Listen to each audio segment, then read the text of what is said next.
Welcome back, Prism Pals. If you're new to the studio, welcome as well. We are really happy to have you. I'm Katie with Prism Studios, and today we are going to have fun experimenting with unconventional tools. Sometimes when I have a really nice brush, I have trouble getting the textures that I'm wanting. And usually that is because I'm trying not to damage a brand new nice brush. And so I don't want to be really rough on the canvas. And so what I do instead is I tend to save up a lot of my old brushes that are really rough. Another thing that I do sometimes is just grab the tools or grab things around me to try and create new fun textures that I can't necessarily create with a brush. And that's what I want to do today. I just want to play tonight, if we're being honest. So what we're gonna do instead is make backgrounds, because this is actually a technique that I use for myself when I have trouble getting started. That blank canvas is one of the hardest things to cope with, right? So why get too worked up about what I'm putting on it and still focus instead on the texture and the color instead of any specific form? I can always go in later and add more. One of my paintings that's a fan favorite from my portfolio, Acid Ellie, was kind of created that way. I didn't intentionally create an elephant when I started. I just was playing around with texture and color, and eventually I saw something. So that's kind of what we're gonna do today. And I think what I want to start out with is this fabric that I've been holding on to for a while.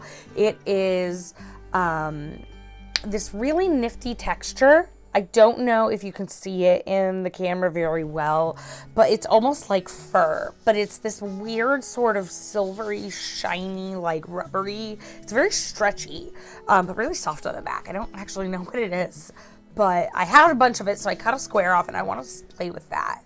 And I want to start with this orange, and I want to like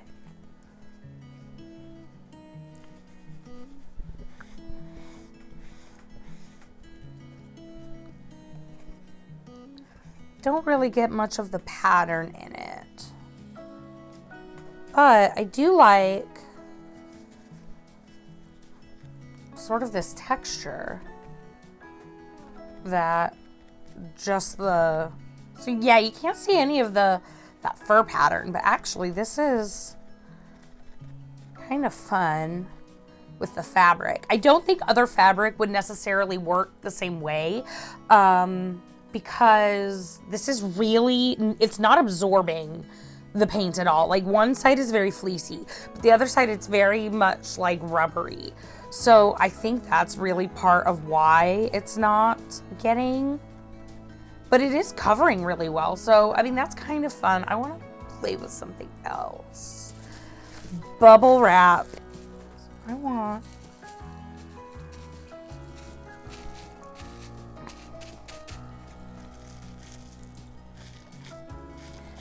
see, that's really cool. This would be so, oh my God, for octopus paintings would be such a neat technique, I think.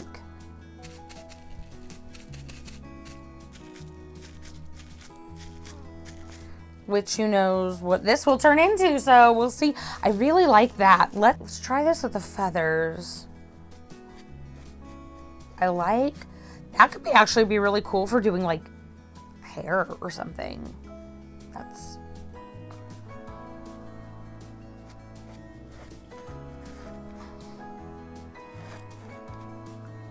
I don't like that. I don't like. This is a kabuki makeup brush that I kind of damaged by washing it and setting it bristles down, guys. We can't store things bristles down, even your makeup brushes. And so I damaged it a little bit. So I'm just gonna sacrifice him to the cause. And I knew I was gonna love these like powdery, sort of blended. Oh yeah. Oh yeah, blending that is so much fun. Look at that.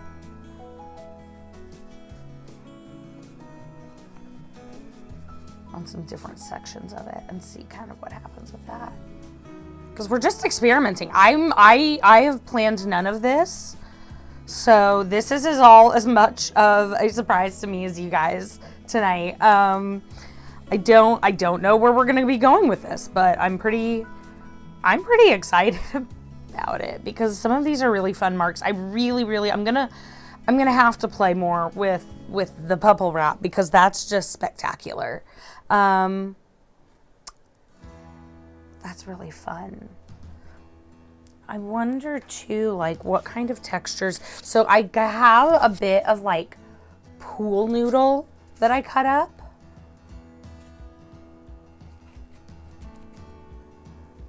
And what's so cool about that is you could like cut it into like any, like I've got all of these different like, shapes.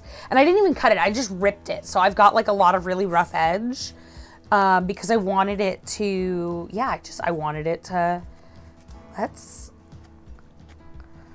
what? Katie sees an octopus in everything?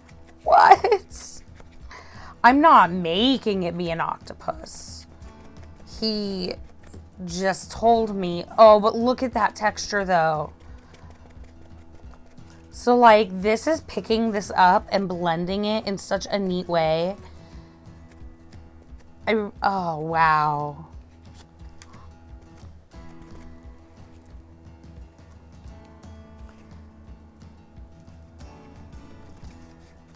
And what's so cool is, you can just like really play around with what like section of it you're using. And pool noodles are like, what, like $1 in the summer? You can get them at the dollar store. I found mine in my basement. And it's not stealing a ton of color from me. I am able to scrape some of it out, so I'm working on a glass palette. I was able to squeeze a fair amount of paint. So this is pretty absorbent, which is not too much of a surprise. I would probably then be cautious about like using a smaller section, maybe. But you could, if you really wanted like to get this texture, you could definitely cut that up and lay it out. Like you could cut them up into any shape really and get some really cool. Ooh, I like this. I'm gonna set that to the side. We might have to revisit. And remember too, we can add as much, like, we can keep adding, but we have tools for scraping away too, because that is something I think a lot of times we forget about, is we keep adding and we keep adding and we keep adding paint. We don't necessarily need to keep adding. Sometimes you can go overboard. So I just grabbed a cheap butter knife. I meant to grab a plastic one, but I didn't have one and I thought I did. So I will just have to wash this one really well, but luckily the acrylic is plastic, so it'll come clean pretty easily. And this, I feel like I could probably just use it, just like a palette knife. I don't necessarily know that I like the feel of it as much as a palette knife. In part, ooh, but you do get some kind of cool texture from the teeth because they're like these little teeth. So that's kind of cool. But like in terms of trying to use it flat, I think if I wasn't wanting to get those teeth, I don't know if I would love it. It's kind of cool. But I think a palette knife would probably do me just as well. But then again, I'm pretty sure that this knife is from my camping kit. So I'm pretty sure it costs $1 because a lot of my camping kit stuff I got at the dollar store. And so, I mean, you really can't beat that. I might like the butter knife. It is a bit like buttering toast, but I like the textures that it gives me. I wonder if I can do anything like streaky with it. No, that's not really what I wanted. It's okay. I don't love that, but that's okay. That's okay. Down like a lot of color, I feel like.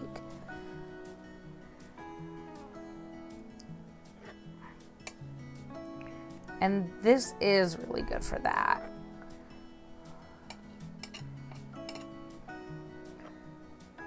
And I'm getting like some really beautiful, I have to lean to the side a lot. It's really frustrating. I'm so sorry, guys.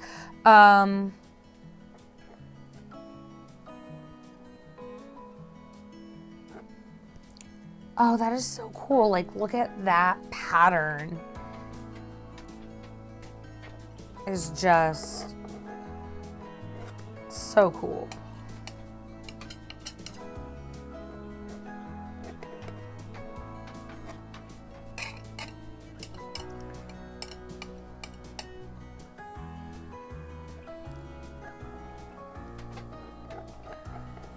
Okay, I think the butter knife might have won me over. It's actually kind of soothing to sit here and do, but it's also giving me these beautiful blends of colors. And yeah, I could absolutely do this with a palette knife, and in some ways it would be a little easier because, so there's two styles of palette knives, right? One is basically like this. It's an overgrown butter knife, but there's another version where it has that little crimp in it so that it is offset. I like those because I feel like I have more space to work with my hand, right? Because right in here, my hand's getting very close to what I'm doing, and that makes me a little bit nervous, but that is really cool. Now I'm gonna set this one aside for a few minutes because I want to let it start drying a little colors, and that's something that I'm not really good at being patient about, but it's so rewarding and worthwhile to actually let those layers dry. Give them time to breathe, come back to it, because it's really easy, you'll see as we're doing this, to over mix things, and then you can sometimes just get to a point where it's just annoying because then everything looks like mud, and you can get past it. You just generally have to either scrape something away and start a little bit fresher, or let it dry and come back to it. And let's kind of look at it. Let's do this. Let me grab some plastic wrap.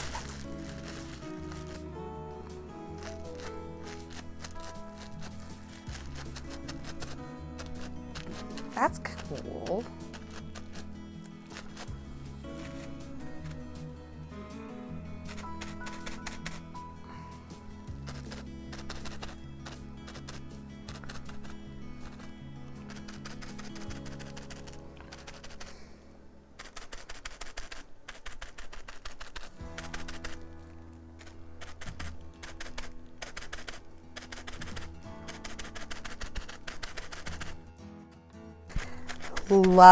Okay, I love this for like getting this background sort of in. I did lose that like bubble wrap thing that I had, but I'm gonna go and do it more. So I'm not too worried about it. But I really just I just really like the irregularity of this. What it's doing is I can't really hold it super steady, and so it's changing constantly. And so I'm not getting like, it's scary and it's a little frustrating in places, but it's neat because I'm not getting any kind of marks that like I'm able to over anticipate. And I like that.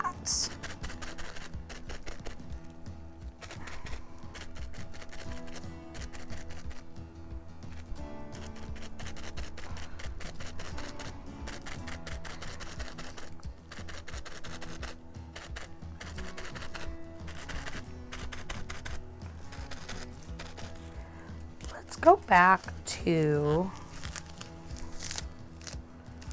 my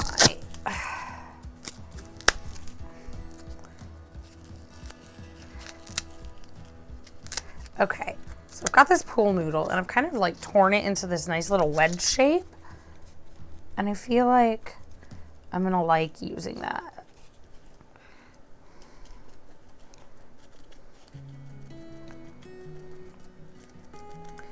I'm mostly not dragging because I can, but when I do, I'm really like streaking a lot of my color together, and it's causing it to get muddy. And so instead of doing that, I'm just gonna like try and gently tap and add this blue in, because I love sort of this like the way as I have picked up along the way. So I'm actually gonna do it a little bit on purpose now,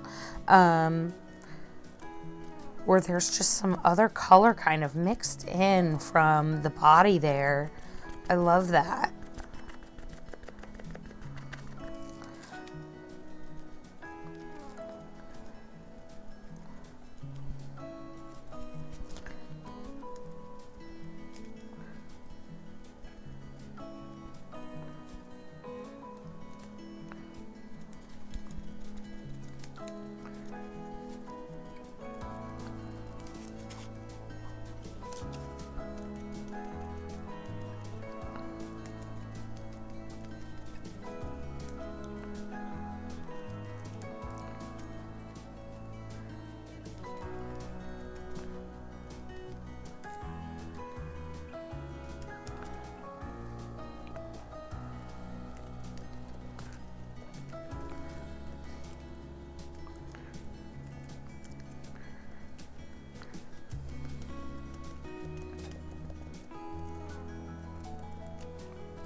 Okay, that's very cool. I like that a lot.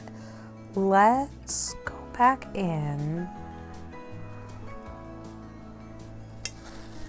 I'm curious now that this is dried some, if I can like...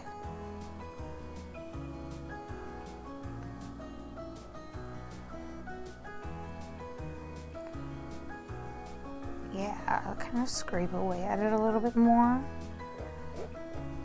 and show a little bit of those colors that were underneath, but mostly I think I'm just roughing it up. I don't know that I like that. I'm losing a lot of color. That's okay. I'm just gonna plop that back on and see about spreading it out. I'm gonna break this.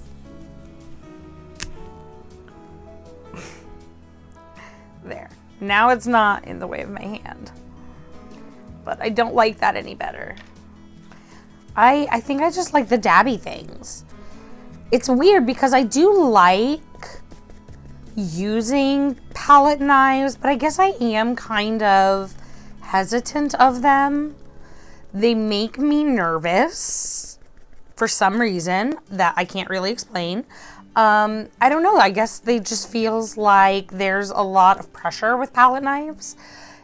And I don't really, it doesn't really make sense as to why, because they're pretty cool and you can be really relaxed and with them, which can be really fun. But yeah, they can be a little hard to control, I think. And when you are not used to having to like really control your implement, I think that makes them a little bit scary. But I mean, really, brushes were no different for most of us when we started, right? They got easier as we use them, so you just have to play and experiment with it.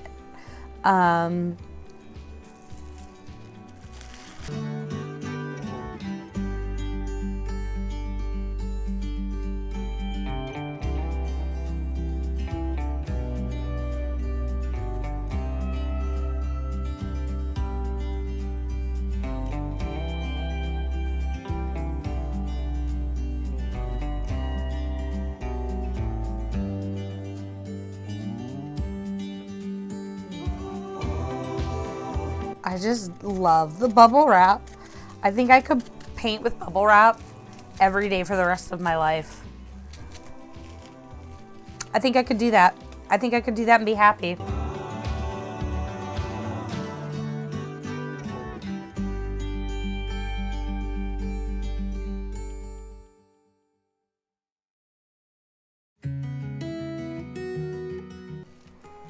I have smaller bubble wrap. I have smaller bubble wrap, guys.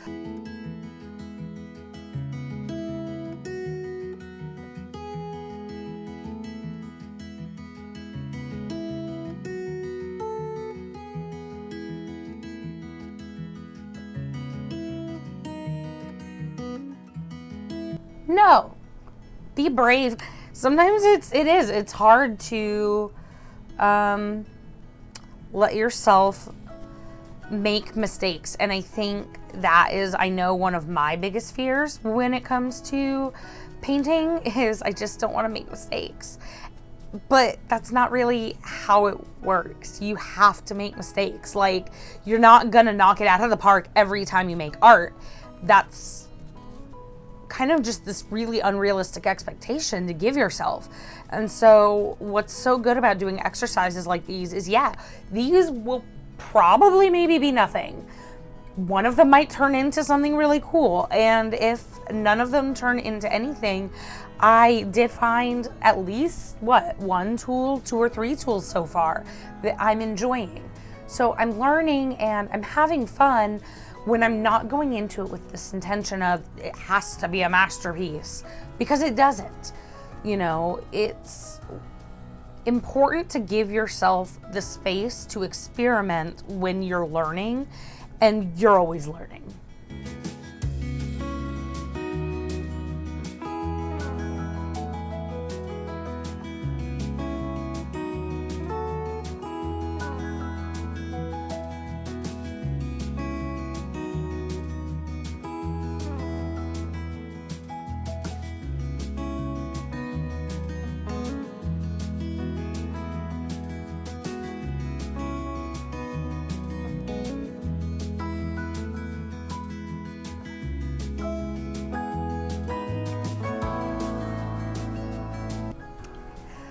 All right, so we've played around for kind of a while now. I definitely got like some weird textures. I really fall in love with playing with the bubble wrap. I feel like that was my favorite textures, and the textures that I got out of the bubble wrap were my favorite. And I think a big part of that has to do with it just makes me think of octopi.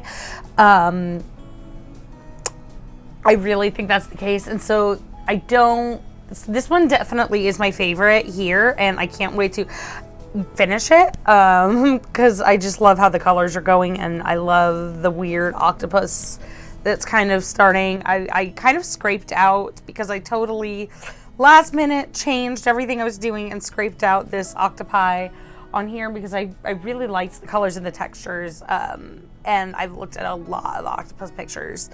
Like a lot of octopus pictures, and yeah, I'm a big fan. Thanks again for joining us tonight, pals. I'm really happy with the work that we did tonight. I certainly have one that I'm going to finish into a completed work, and I'm going to be really excited to post that for you later.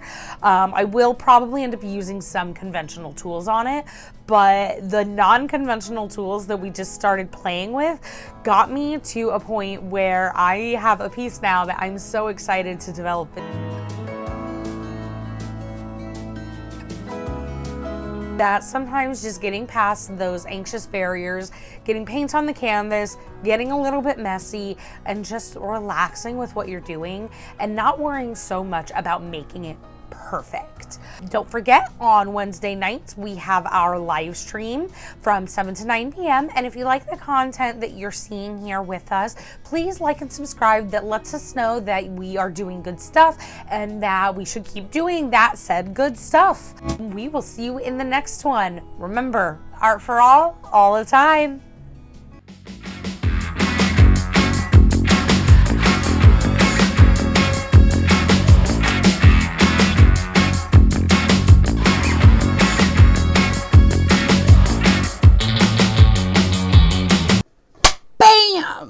I get really excited because this is the first time I've gotten to use it. So I'm going to do it again.